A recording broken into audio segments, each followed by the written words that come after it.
Superstars and spectators, you are welcome to the latest edition of Sports Tour on Enterprise Television. We are live and ready to give you all the trendy sports stories happening today.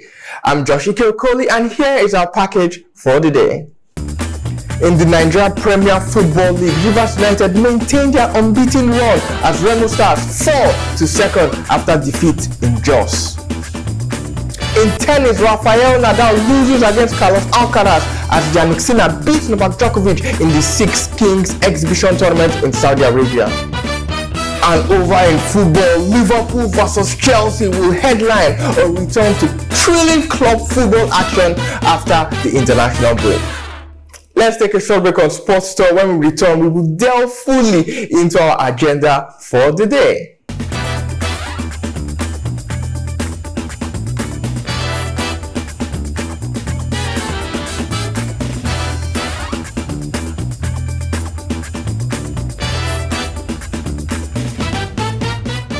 Welcome back to Sports Tour on Enterprise Television, and joining us virtually I have Abdul Malik Sulukanine. He is a sports producer, analyst, and football agent. Welcome to the program, Abdul Malik.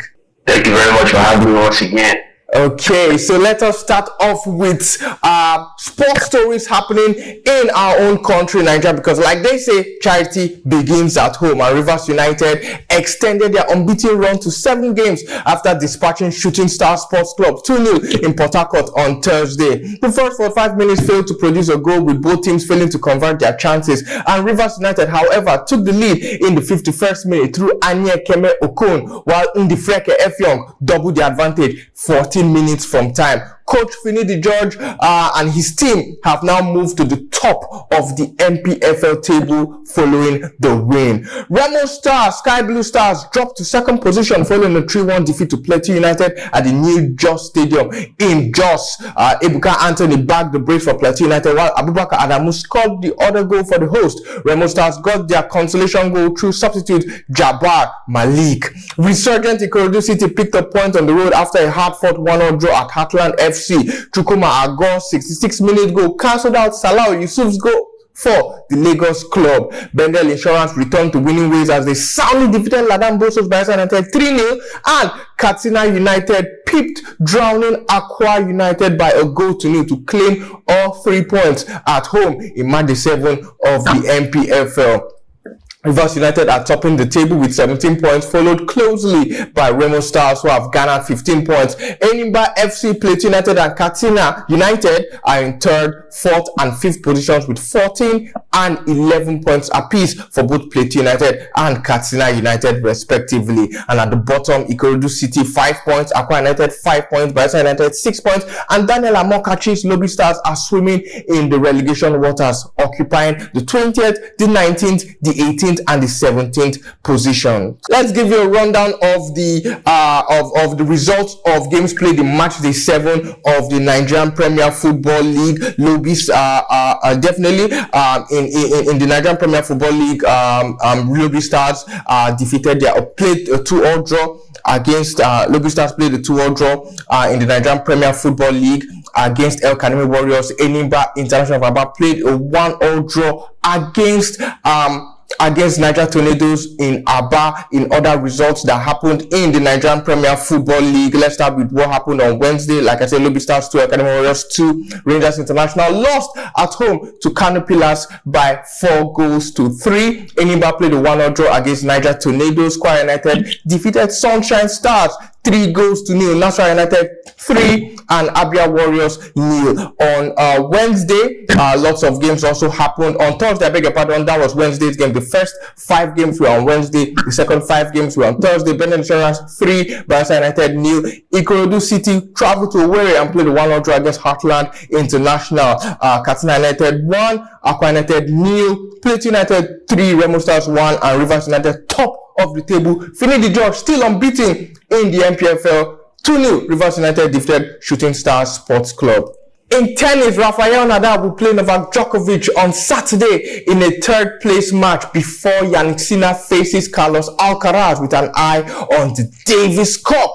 Rafael Nadal, who has said he was pleased with his performance despite losing 6-3, 6-3 in straight sets to compatriot Carlos Alcaraz at the Six Kings Exhibition Slam on Thursday. Nadal, who is planning to retire later on this year, was really impressed with his performances and is set to face Novak Djokovic, who lost to Yannick Sinner 6-2, 6-7, 6-4 in the other semi-final at the exhibition event that awards money but no ATP ranking points, and is Saudi Arabia's latest foray into tennis. The match against Alcaraz was Nadal's first since he announced his retirement from the sport last week, and he said he's going to retire after playing for Spain in the Davis Cup in November. Nadal and Alcaraz played doubles together at the Paris Olympics and could team up again in the Davis Cup. Thursday's match was the first contest for Rafael Nadal since his exit at the Paris Olympics in July, and Nadal will face his career rival Novak Djokovic on Saturday in a third place match, which could be the final time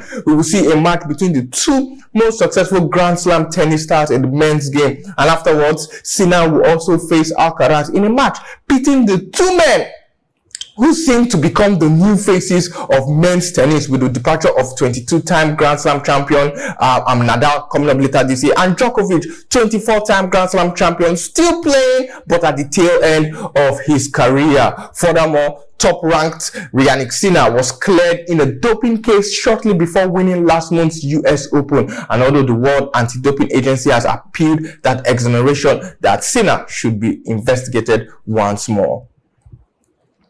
English Premier League leader Liverpool faces the first serious test of its title credentials against Chelsea this weekend as the English top flight returns after the latest international break. Liverpool is top of the table after 6 wins from its 7 games, but the schedule is about to get more demanding for a team chasing its first Premier League title since 2020. Arne Slot has started his Liverpool reign with league wins over Ipswich, Brentford, Manchester United, Bournemouth, West Ham, Wolves, and Crystal Palace, with the only blemish a surprise home defeat against Nottingham Forest. But that run of fixtures was hardly the most daunting, especially United in turmoil as the former Feyenoord boss Slot acclimatized to English football, in a relatively low-stress environment. Slot's honeymoon period since replacing Jurgen Klopp might not last much longer, with 4th place Chelsea visiting Anfield on Sunday before a trip to unbeaten Arsenal next weekend. Chelsea, undefeated in its past 7 games in all competition, is just 4 points behind Liverpool as new manager Enzo Maresca earns praise for quietly resetting the culture amid the previous turmoil at Stamford Bridge. Elsewhere in England, Manchester United boss Erik ten Hag cannot afford another flop from his troubled team when Brentford visit Old Trafford. Ten Hag is fighting to avoid the sack after United's worst start to a top-flight season since 1989-1990, and United, who are languishing in 14th place with only 2 wins from 7 league games, are without a victory in their past 5 games in all competitions. I'm going over to you, Abdul Malik. Liverpool versus Chelsea, perhaps the biggest match so far this season. It was supposed to be the game against United and Liverpool, but Liverpool whitewashed United 4-0. Liverpool versus Chelsea. If Liverpool wins this game, is this proof that Liverpool are serious title contenders this season? And if Chelsea does the unthinkable and defeat Liverpool at Anfield, does this mean that perhaps Enzo Maresca's team might not just be a top 4 contender, but perhaps could also have a small race or a small leg in the title race? This match between Liverpool and Chelsea is very, very good and entertaining match to watch, because both managers at this point have a lot to prove to everyone. And a Slot came into the Premier League from the Eredivisie.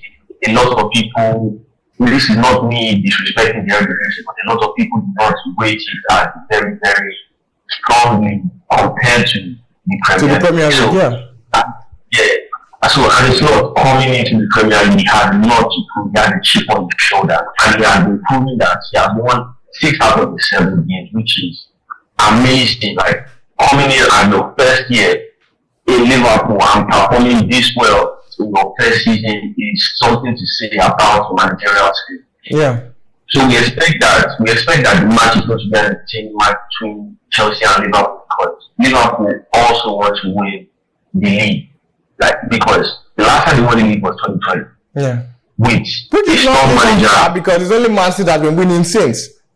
Yes. But the problem is everyone is greedy in Premier League. Once they win once they have a taste of it, they always want to win year in, year out.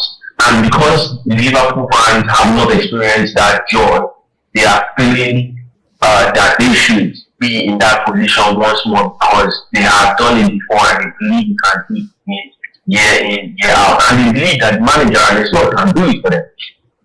For Enzo Maresca, he is a manager that I'm really interested in this whole Premier League that we're in currently this season. I'm very interested in this manager, because what he has done in this Chelsea team, the way he has turned things around. From you look at Chelsea from last season and you look at it this season, you see that there's a whole different structure going on behind the scenes for the team, for the manager, for the whole club in general. And it seems like the election of even Cole Palmer has become colder.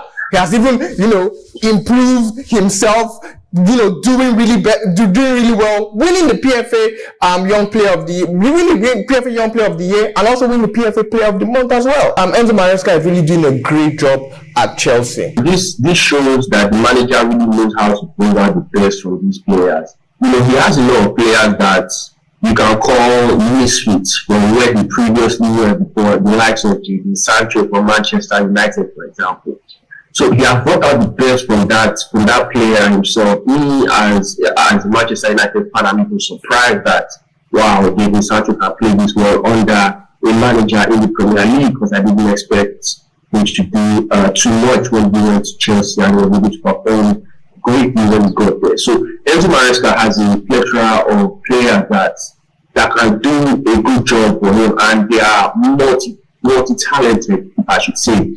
For example, Jadon Sancho can play all lines of that, from the 7 to the 11. So he can play number 7, he can play number 10, and he can play number 11. He can also play first line position as well.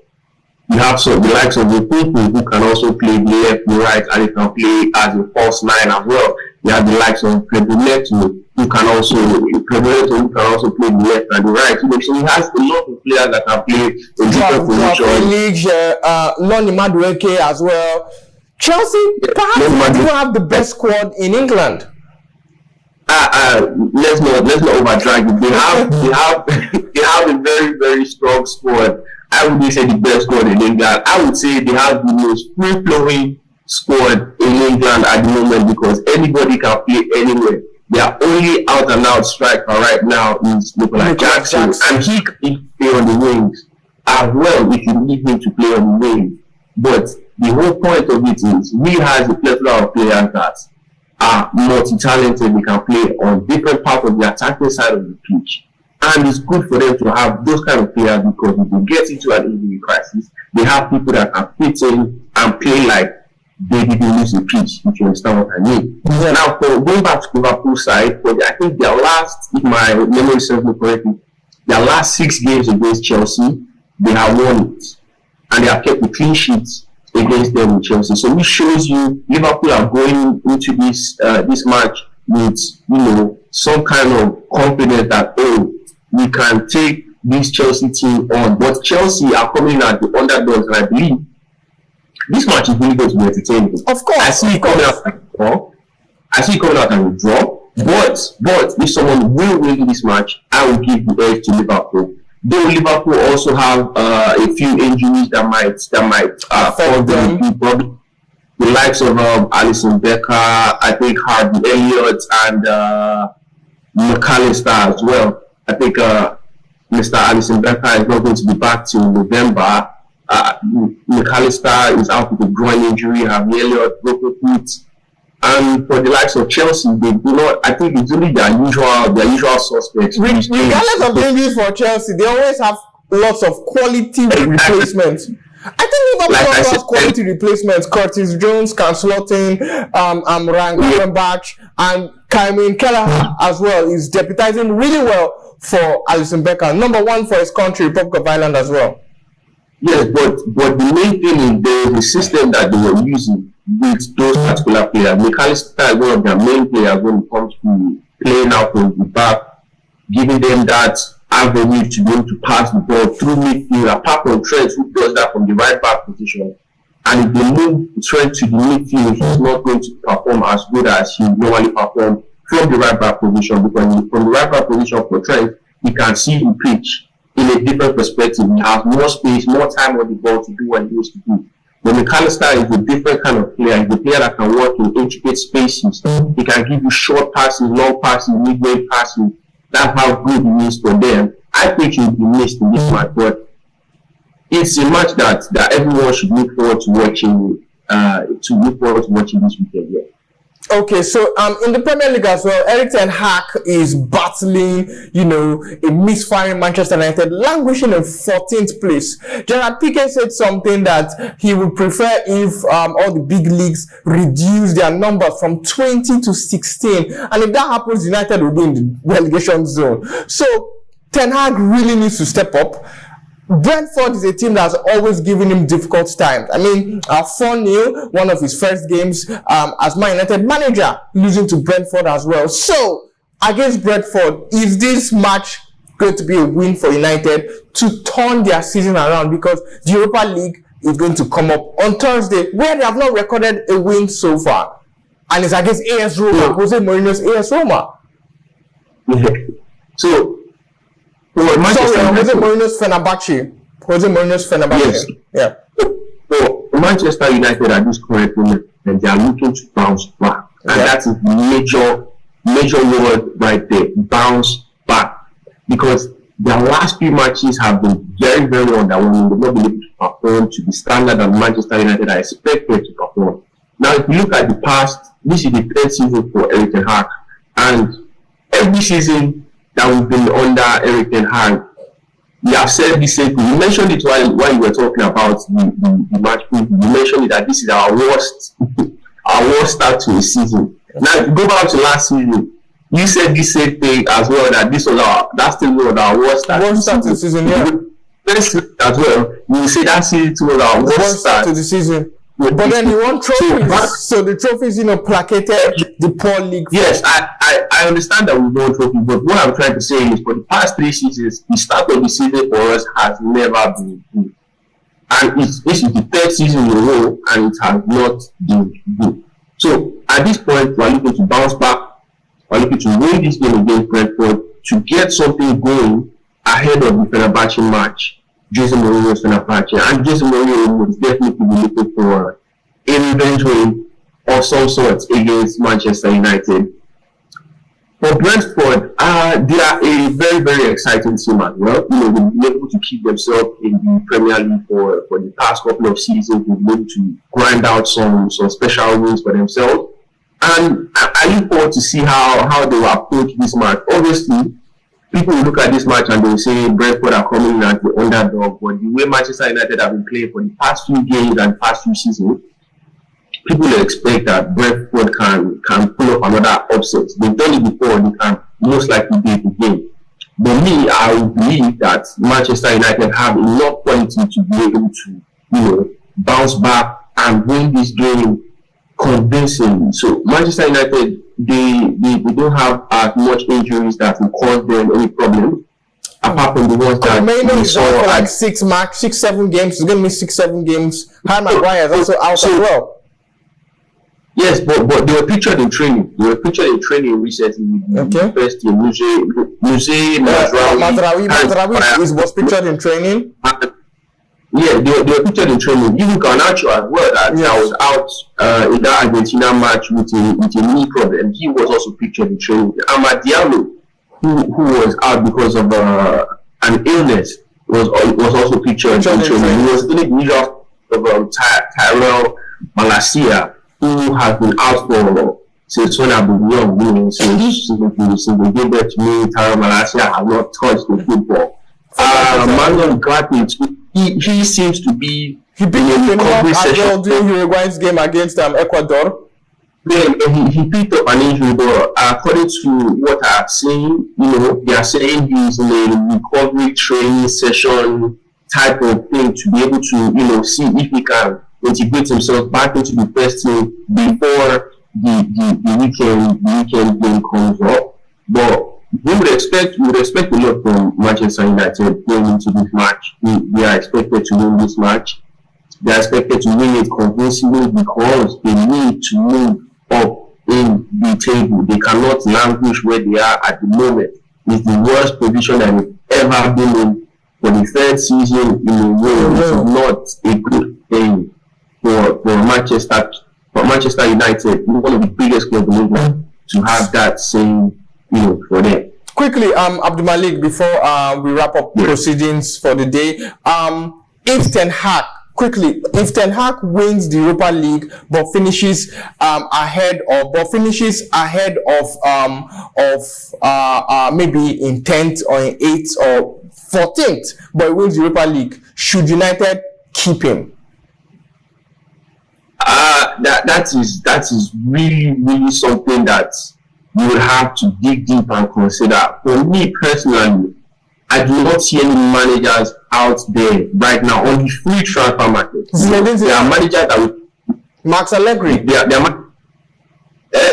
but I do not think those managers are the right fit for Manchester United. If I want any manager to even be a fit for Manchester United, it will be Inter Milan's current manager.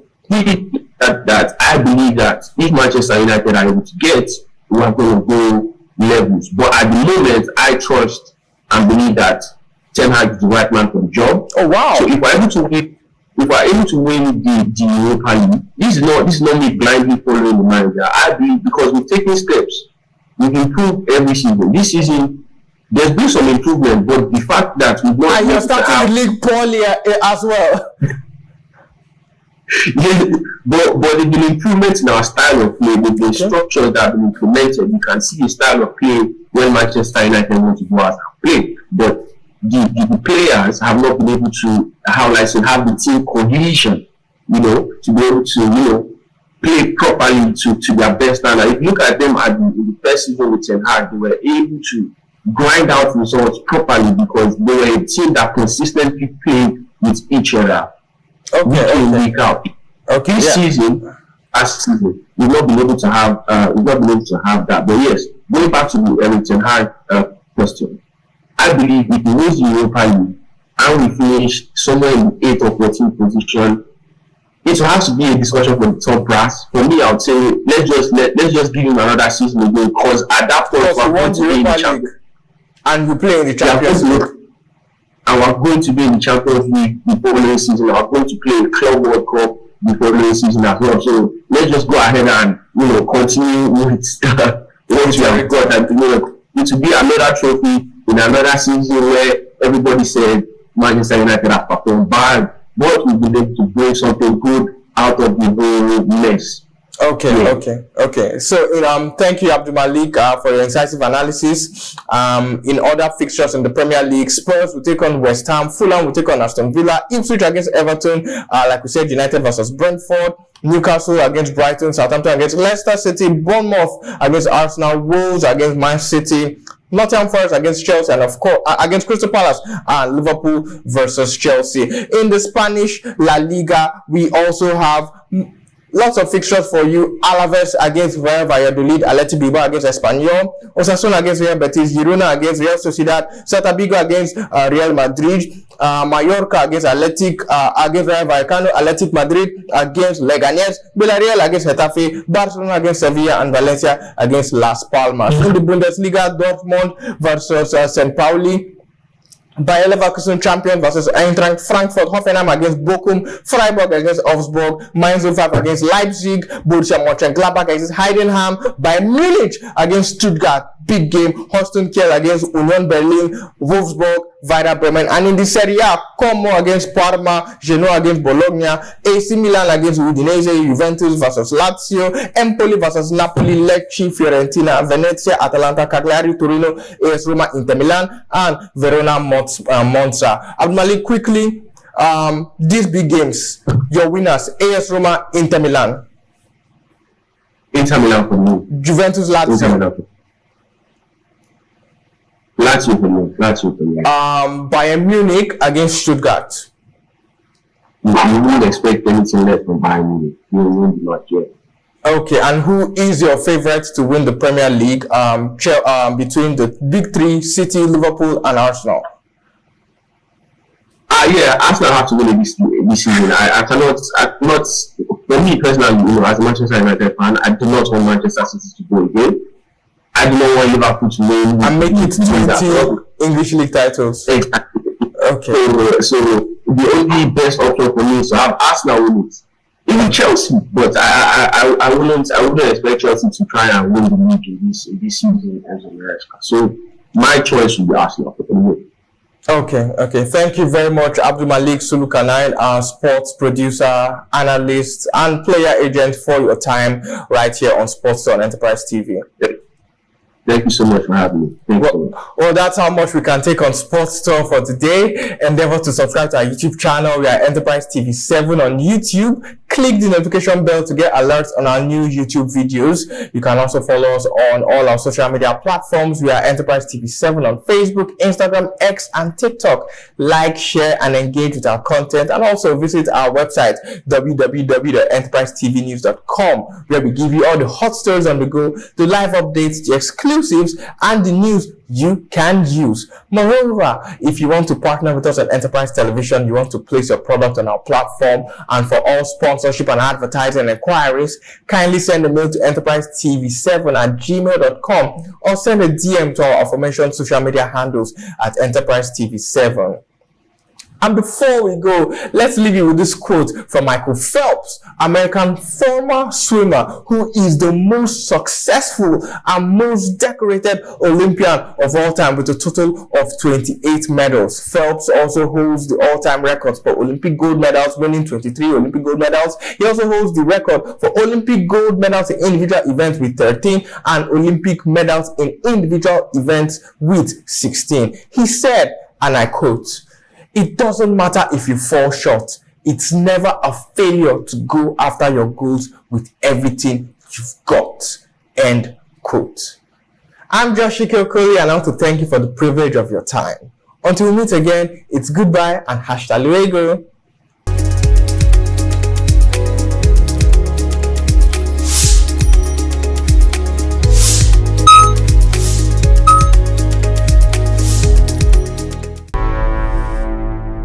Enterprise TV, a tradition of truth.